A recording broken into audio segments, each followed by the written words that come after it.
Hello दोस्तों, Excel की इस वीडियो में आज मैं आपको राउंड ऑफ फॉर्मूले का यूज करना सिखाऊंगा। तो दोस्तों इस वीडियो को आप एंड तक जरूर देखें। दोस्तों आप देखोगे मैंने यहाँ पर वैल्यूज लिखी हुई हैं। अब मैं यहाँ राउंड ऑफ फॉर्मूले की हेल्प से इन वैल्यूज के ऊपर की जो हमारी राउंड ऑफ वैल्यू है वो निकालना आपको सिखाऊंगा। तो इसके लिए यहाँ पर मैं इक्वल टू लिखूंगा, देन उसके बाद में राउंड अप, देन उसके बाद में ब्रैकेट स्टार्ट। अब नंबर में यहाँ पर मैं इस सेल को सिलेक्ट करूंगा, देन उसके बाद में कॉमा। अब दोस्तों अब मैं चाहता हूं कि डेसिमल के बाद की जो एक वैल्यू है, यानी डेसिमल के बाद में एक वैल्यू है, मुझे उससे ऊपर की जो भी हमारी राउंड अप वैल्यू वो निकालना है। तो इसके लिए यहाँ पर मैं नंबर डिजिट में 1 लिख दूंगा, देन उसका ब्रैकेट क्लोज और एंटर। तो देखेंगे दोस्तों यहाँ पर 10.233 लिखा हुआ है। तो यहाँ पर जब हमने राउंड अप वैल्यू की तो यहाँ पर 10.3 आ जाएगा। ऐसे ही मैं अब यहाँ पर 2 डिजिट्स पे करना चाहता हूँ, तो इसके लिए यहाँ पर मैं इक्वल टू लिखूंगा, देन उसके बाद में round up, then bracket start. Number में यहाँ पर इस सेल को सिलेक्ट करेंगे, देन कॉमा, उसके बाद नंबर डिजिट में यहाँ पर मैं 2 कर दूंगा। दोस्तों पहले तो मैं आपको बता दूं कि अगर आप डेसिमल के बाद की वैल्यू चाहते हो तो उसके लिए हम पॉजिटिव में नंबर लिखेंगे। अगर आप डेसिमल से पहले की वैल्यूज को आप राउंड वैल्यू में कन्वर्ट करना चाहते हो तो उसके लिए हम माइनस में नंबर लिखेंगे। तो इसके लिए यहाँ पर मैंने अभी यहाँ पर मैं डेसिमल के बाद की वैल्यू चाहता हूं, तो इसके लिए यहाँ पर मैंने 2 लिख दिया, देन ब्रैकेट क्लोज और एंटर।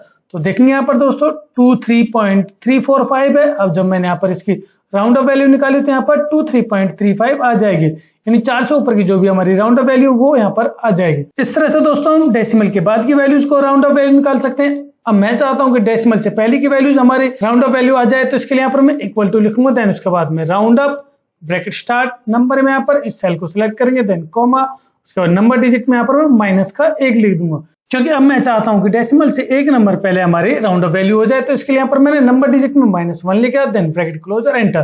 तो देखेंगे दोस्तों यहाँ पर 36.457 आया है। अब यहाँ पर जब मैंने राउंड ऑफ वैल्यू निकाली तो इसकी यहाँ पर जो हमारा आंसर आएगा वो 40 आएगा। अब ये आता कैसे है वो भी मैं आपको यहाँ पर बता देता हूँ। जैसे अगर यहाँ पर 1 से लेकर 9 की वैल्यूज हैं, अगर यहाँ पर 1 से लेकर 9 की वैल्यूज हैं, अब यहाँ पर डेट वाला फॉर्मेट है, मैं यहाँ पे क्या कर देता हूँ, इसको टेक्स्ट फॉर्मेट में कन्वर्ट कर दूंगा। यहाँ पर मैंने टेक्स्ट फॉर्मेट में कन्वर्ट कर दिया और उसके बाद में यहाँ पर 1 से लेकर 9 कर दूंगा मैं। ठीक है दोस्तों, अब यहाँ पर जब भी मैं राउंड ऑफ वैल्यू करूंगा तो 1 से लेकर 9 के बीच की जो भी वैल्यू होगी तो वहां पर 10 आएगा। ऐसे यहाँ पर मैं सब में पहले टेक्स्ट फॉर्मेट कर देता हूं। मैंने यहाँ पर टेक्स्ट फॉर्मेट कर दिया। उसके बाद में अब यहाँ पर मैं क्या करता हूँ, 11 से लेकर अगर मैं यहाँ पर 19 तक की अगर राउंड ऑफ वैल्यू निकालूंगा तो यहाँ पर हमारा जो आंसर आएगा वो 20 आएगा। ठीक है दोस्तों, अब मैं यहाँ पर 101 से लेकर 199 के बीच की वैल्यू अगर मैं यहाँ पर ऊपर राउंड ऑफ वैल्यू करूंगा तो यहाँ पर 200 आएगा। अगर मैं 2 डिजिट्स पे काम करूंगा, सिंगल डिजिट पे काम करूंगा तो 10, 20, 30, 40 आएगा।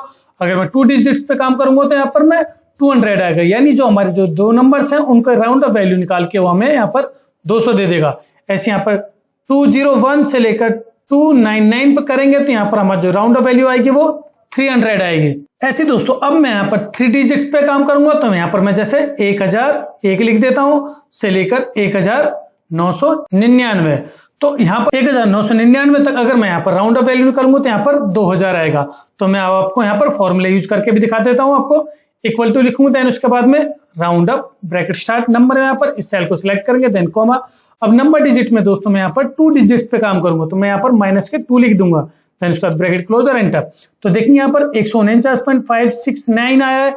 जब मैं यहाँ पर 2 नंबर डिजिट्स पे अगर यहाँ पर फॉर्मूला यूज करूंगा तो यहाँ पर जो हमारा आंसर आएगा वो 200 आएगा, जैसे कि मैंने यहाँ पर आपको बताया था। तो यहाँ पर हमारा आंसर 200 है, यहाँ पर भी हमारा जो आंसर वो 200 आ जाएगा। अब दोस्तों अब मैं यहाँ पर 3 डिजिट्स लूंगा तो इसके लिए यहाँ पर मैं इक्वल टू लिखूंगा, देन उसके बाद में round up, bracket start. Number में यहाँ पर इस सेल को सिलेक्ट करेंगे, देन कॉमा, उसके बाद नंबर डिजिट में यहाँ पर मैं -3 लिख दूंगा, क्योंकि अब मुझे यहाँ पर 3 डिजिट्स के अकॉर्डिंग राउंड ऑफ वैल्यू चाहिए। तो इसके लिए यहाँ पर मैंने -3 लिख दिया, देन ब्रैकेट क्लोज और एंटर। तो यहाँ पर देखेंगे दोस्तों 1362 यानी 1362.681 है।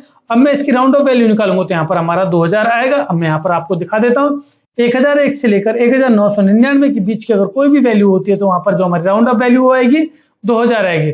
तो ऐसे हमारा जो आंसर यहाँ पर 2000 आ चुका है। अब मैं जब यहाँ पर इस फॉर्मूले को नीचे ड्रैग करूंगा तो देखिए यहाँ पर क्या है, अगर मैं यहाँ पर 2575.793 की अगर राउंड ऑफ वैल्यू निकालूंगा तो 3000 आएगा, 3788 की निकालूंगा तो 4000 आएगा, 5000 से ऊपर की निकालूंगा तो 6000 आएगा। तो इस तरह से दोस्तों हम राउंड ऑफ फॉर्मूले की हेल्प से हमारी जो वैल्यूज हैं उनके अकॉर्डिंग हम अपनी राउंड ऑफ वैल्यूज निकाल सकते हैं। दोस्तों अगर आपको इस फॉर्मूले में कोई भी डाउट होता है तो आप मुझे कमेंट सेक्शन में कमेंट करके बता सकते हैं। दोस्तों अगर आपको ये वीडियो अच्छी लगे तो प्लीज इस वीडियो को लाइक करें, शेयर करें, इस चैनल को सब्सक्राइब करना ना भूलें। धन्यवाद।